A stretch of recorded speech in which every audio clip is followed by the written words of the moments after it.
How's it going, everyone? Welcome back to Monitor Comics, the channel where we create comics and manga. If this is your first time stopping by my YouTube channel, then I hope you can check out some of my other videos after you are finished watching this one. We have already covered a ton of cool comic making tutorials such as how to write shonen manga in 2021, how to create great protagonist characters, and 5 tips for writing amazing villain characters. In today's video, we are going to be discussing how to create well-written overpowered characters for your comics, manga, and webtoon projects.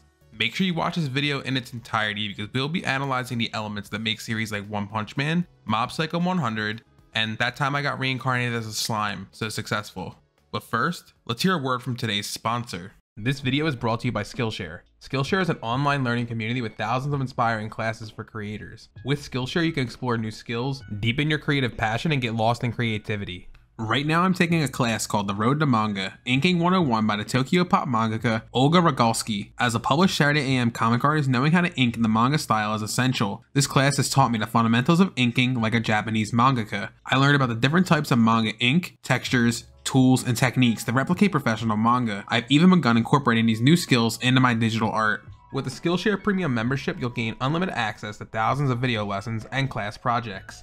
Classes can range from illustration, animation, creative writing, freelancing, and much more. There are even some super cool comic and manga making tutorials that I'll definitely be checking out. Skillshare is an amazing place to fuel your curiosity. The best part is Skillshare has classes that fit any schedule and any skill level. In fact, most of the classes are under 60 minutes. Skillshare is curated specifically for learning, which means that there are no ads and they will always be launching new premium classes. Skillshare also has a very strong creative community that you can tap into for support, encouragement, and inspiration at any time. But wait, there's more, because I have a special offer for you. The first 1,000 people to use this link will get a 1-month free trial of Skillshare, so you can explore your creativity. Do something today that you couldn't do yesterday with short classes designed for real life. Thank you again, Skillshare, for sponsoring this video and continuing to help the creative community. And now, let's get back to the video. First, I want to define what it means for a character to be considered overpowered. Overpowered, or OP, is a term used to describe a character in a story with a surplus of power. Essentially, a character who is overpowered is able to defeat any enemy or resolve any conflict with ease. Think of characters like Ainz Ul Gaon from Overlord, Shiba Tatsuya from the Irregular Magic High School, and Sora and Shiro from No Game No Life. The term overpowered typically has a negative connotation. In video games, if a character is labeled as overpowered, the game developers will usually release an update to nerf the character. The term nerf simply means to weaken something or restrict it in some way. A recent example of a character getting nerfed can be seen in Nintendo Super Smash Bros. Ultimate. If you play Super Smash Bros. Ultimate, then I'm sure you're familiar with the balance updates that come out every once in a while to nerf and buff different characters. In comics and manga, it is harder to nerf an overpowered character without obstructing your story's quality. When a character has an overpowered intellect or an overpowered physical ability, the viewer may begin to wonder if they have any real weaknesses. Your reader may also wonder if anything or anyone can actually oppose or stop that character. As a writer, it can be a lot of fun to create an overpowered character with unique abilities. In fact, a subgenre of isekai known as power fantasy embraces the existence of an overpowered protagonist. Since isekai stories capture a sense of escapism, it makes sense that a self-insert story with an overpowered and flashy character will be popular. For more information about creating isekai stories, please check out my How to Write Unique Isekai Comics and Manga video after you are finished watching this one. As a viewer, it can be extremely frustrating when a character is overpowered. Your reader may get bored of your story because stakes are non-existent. Also, your story may lack conflict if your overpowered character is able to resolve every issue effortlessly. The term Mary Sue is typically brought up when discussing overpowered characters. Mary Sue is a term that refers to a character who is depicted as unrealistically lacking in flaws or weaknesses. Mary Sue characters tend to have abilities that break the established rules of the series. Mary Sue characters tend to be adored by everyone, even if it's not made clear why that is the case. Mary Sue characters tend to attract their own harem of love interests. The term Mary Sue used to only refer to female characters, with the term Gary Sue referring to male characters. However, more recently, the term Mary Sue has been used as a gender-neutral term to refer to any character who is unrealistically perfect. Some examples of Mary Sue characters include Kirito from Sword Art Online, Rimuru Tempest from That Time I Got Reincarnated as a Slime, and Medica Kurakami from Medica Box. A character being a Mary Sue or a Gary Sue isn't always a bad thing. There's a reason that this archetype exists in the first place. The reason being wish fulfillment. Sometimes you just want to watch your favorite character kick butt and you don't want to worry about the details. We tend to refer to these types of stories as turn your brain off stories. Turn your brain off is a phrase used to justify something that has shortcomings that are easily noticed upon critical thinking. By turning our brains off, we are able to enjoy a story simply because it's cool or fun. If you decide to include an overpowered character in your story, there are bound to be some implications that accompany them. Today I'll mention 5 consequences that come with the presence of an overpowered character. Consequence 1. Lack of authority and order. For starters, in real life, power and authority exist when people do what others say. An example of this can be seen in governments and militia. If you have a group of more than a few dozen, then physical strength stops being a factor of authority. An army general is powerless if their army refuses to follow their orders. Likewise, a billionaire is powerless if nobody accepts their money. If a character is too powerful, the dynamic of authoritarianism falls apart. An example of this can be seen in Avatar: The Last Airbender. In Book 2 Earth, we see the leader of the Dai Li, Long Feng, be betrayed by his army of earthbenders. The army decides to stop taking orders from their leader after witnessing the strength of Princess Azula, the heir to the Fire Nation throne. Consequence 2. Marginalizing weaker characters. In a well-written story, there should be some sort of conflict that your protagonist and secondary characters overcome. Conflict drives the events of your story. Ideally, your protagonist character should be the most suited to handle the conflict, but secondary characters should have important roles to play as well. Overpowered characters can disrupt the dynamic between central characters and secondary characters. If one character is far better at dealing with conflict, then the other characters will begin to matter less and less. An example of this can be seen in Akira Toriyama's Dragon Ball series. Dragon Ball is a shonen series based around fighting. When a handful of characters get way better at fighting than other characters, secondary characters like Tien, Krillin, and Yamcha matter less and less to the plot. This situation is known as a power creep. For more information about power creeps and shonen power systems in general, please check out my 2 videos about how to create shonen power systems after you are finished watching this video. By the end of Dragon Ball, only a few characters are still relevant. It wouldn't make sense for secondary characters like Tien, Krillin, and Yamcha to just disappear, so they still take up screen time even though they don't matter in the grand scheme of things. The implication that comes with this situation is an impossible situation. For readers who care about the main conflict, they may find it annoying that so much screen time is taken up by characters who don't affect the plot in any way. On the other hand, fans of secondary characters like Tien, Krillin, and Yamcha may be angered if the favorite character is suddenly removed from the story. This situation also isolates the few main characters, giving them less of a cast to interact with. Consequence 3. Inconsistent storytelling. In longer stories, the characters should get into some sort of conflict more than once. Your audience will begin to expect some sort of consistency in how each conflict is dealt with and resolved. Overpowered characters often challenge these expectations, leading to a response that is confusing, frustrating, or both. One way this can happen is when an overpowered character demonstrates an ability that they previously lacked. An example of this can be seen in the light novel adaptation Overlord. The protagonist of this isekai series, Ainz Al Gaon, conveniently unleashes a new magic spell whenever the story calls for it. This can lead to what is known as plot-convenient resolutions, deus ex machinas, and inconsistent writing. Consequence 4. Losing relatability. In my opinion, it is very important for your audience to connect with your character on some level. That is why I have made several comic making tutorials focused on creating relatable characters. When a character is overpowered, it damages your reader's ability to relate with your character. Overpowered characters can achieve anything they want without working for it. That doesn't match an actual person's experience. Your reader will have a hard time sympathizing with a character who never struggles to get what they want.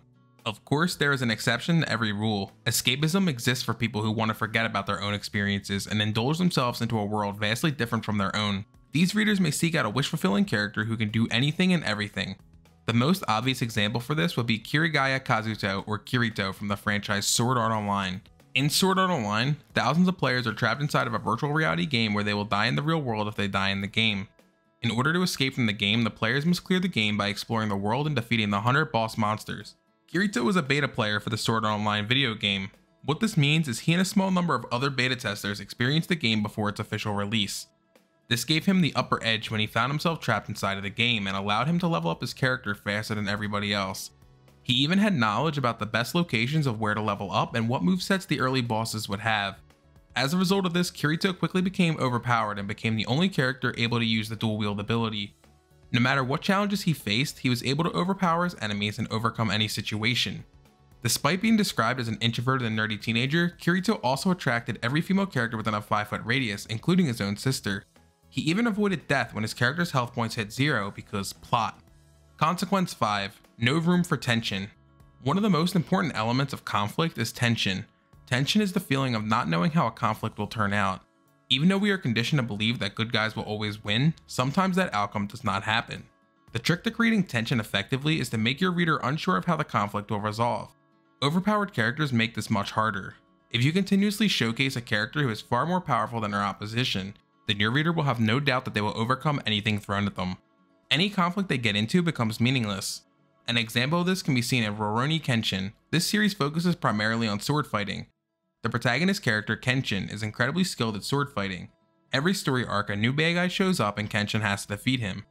Rurouni Kenshin was a Shonen Jump series, so it is to be expected that every new villain was stronger than the last. Even though Kenshin struggled a lot against each villain, he still managed to win every fight he's been in. Eventually it becomes clear that Kenshin will always win whatever sword fight he is in. Characters may act like this fight is difficult or challenging, but it's hard to forget that they did the same exact thing for the last fight and the fight before that. If you decide to include an overpowered character in your story, there are some things you should keep in mind. 1. Give your overpowered character a personal weakness that prevents them from applying their abilities to real problems. This often manifests as a character who is unable to fully control their ability, or their emotions limit how much of their power they can access. Any well-written character arc would include overcoming these problems, so this fix is only temporary. Eventually your character will become fully overpowered as the series progresses. A great example of this can be seen in the shonen series My Hero Academia. The main character, Izuku Midoriya, is given the power of Japan's #1 hero. However, as Izuku is only able to access a fragment of that power, he injures himself whenever he tries to use it. Through intensive training and practice, Izuku slowly unlocks more and more of his overpowered ability. 2. Making your character join the dark side. If one of your characters is too powerful, it may be beneficial to have them become an antagonist that opposes the rest of your characters. This conversion is usually done through a tragic event that creates a desire for revenge. An example of this technique can be seen in the shonen series Naruto. The character Sasuke was a prodigy ninja who could do nearly everything perfectly. Up until a certain point, he served as the perfect foil character for Naruto. However, Naruto would never be able to grow stronger if he continuously had to exist in Sasuke's shadow. After Sasuke seeks out greater power from the antagonist Orochimaru, he becomes an increasingly bigger threat to the main characters as the story progresses. Another way would be through brainwashing or mind control. An example of this can be seen in Yu-Gi-Oh! When the character Joey Wheeler is possessed and brainwashed by the character Marik Ishtar. Regardless of the method, having a powerful character become an antagonist could substantially benefit your story, as it would create a compelling threat. 3. Make the villain more powerful to compensate. This can create a permanent solution, but should only be used when your main characters are slightly too powerful. Be careful about power scaling, or you will end up with a series like Dragon Ball. An example of a series that did this well is The Legend of Korra. In Book 3 Change, the main villain Zahir acquired airbending after harmonic convergence. Originally, Zahir was an acrobatic fighter who lacked bending abilities. He trained his body to be flexible and agile like the airbenders he admired. After gaining airbending abilities himself, he began a revolution to overthrow the Earth Kingdom and end the Avatar cycle. Right before the final battle with Avatar Korra, Zahir masters the ability to fly, a high-level airbending technique. This power-up was well written and makes him a much bigger threat to the main characters, and allows him to nearly kill the Avatar, creating a high-tension situation. For more information about writing villain characters, please check out my video 5 tips for writing great villain characters after you are finished watching this video.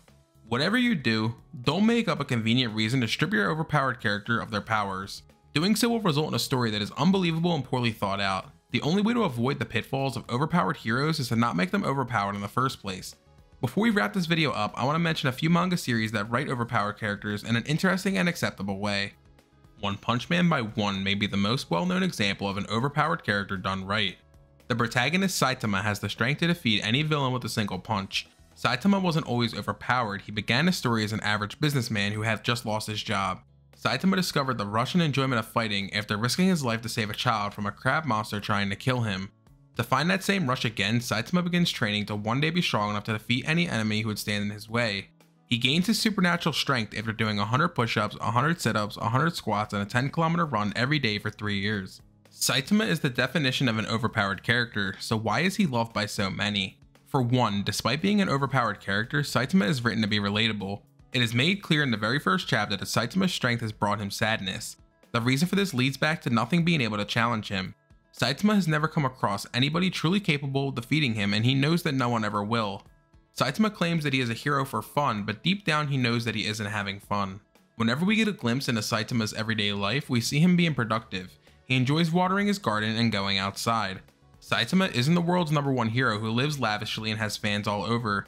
Saitama lives a quiet, mundane life with no family or friends. Saitama has no issue with other heroes taking credit for the monsters he defeats. He's also fine being a C-rank hero who doesn't stand out. Despite being the world's strongest hero, Saitama doesn't want the world to stop relying on the other heroes. He is simply a relatable and everyday human who is just living his life. The second series I want to talk about is Mob Psycho 100, also by One. Mob Psycho 100 follows a young psychic named Shigeo Kageyama, better known by his nickname Mob. Mob's nickname Mob comes from the term Mabu, which translates to background character. Mob was given this nickname due to his lack of presence. Although he looks like a socially awkward and inconspicuous high school student, he is a powerful esper with immense psychic abilities. Mob is shown to be incredibly compassionate with a heart of gold. He is soft-spoken and timid, making it hard for him to initially make friends. Despite having overpowered abilities, Mob is simply trying to live his life like a normal 14-year-old kid. Compared to many other powerful protagonists, Mob is among the few that don't allow his powers to take priority over his humanity. Mob's inherently compassionate outlook allows him to learn from his mistakes. Mob is very careful not to repeat his past missteps. He constantly seeks life lessons in any and everything around him. He considers the consequences of every action and evolves as a character because of it. This helps him develop more of a voice throughout the series as he begins to consider how his actions and those of others affect the people around him. Main characters, especially in Shonen, tend to approach every situation in the same way, at least to start with, but Mob is an exception. By constantly learning through all of his battles, Mob takes a different approach to every situation, never rushing into it head first. In one instance, Mob even found value in the words of a murderous evil spirit and used its advice to make himself stronger. It's very rare for characters in general to make life-changing decisions based on the advice of their enemies. While Mob's overpowered psychic abilities make him nearly unstoppable, his open-mindedness and compassionate nature rounds out his character, giving him that rare emotional depth that fans love. The final series I want to mention in today's video is the isekai series That Time I Got Reincarnated as a Slime, or Tensura.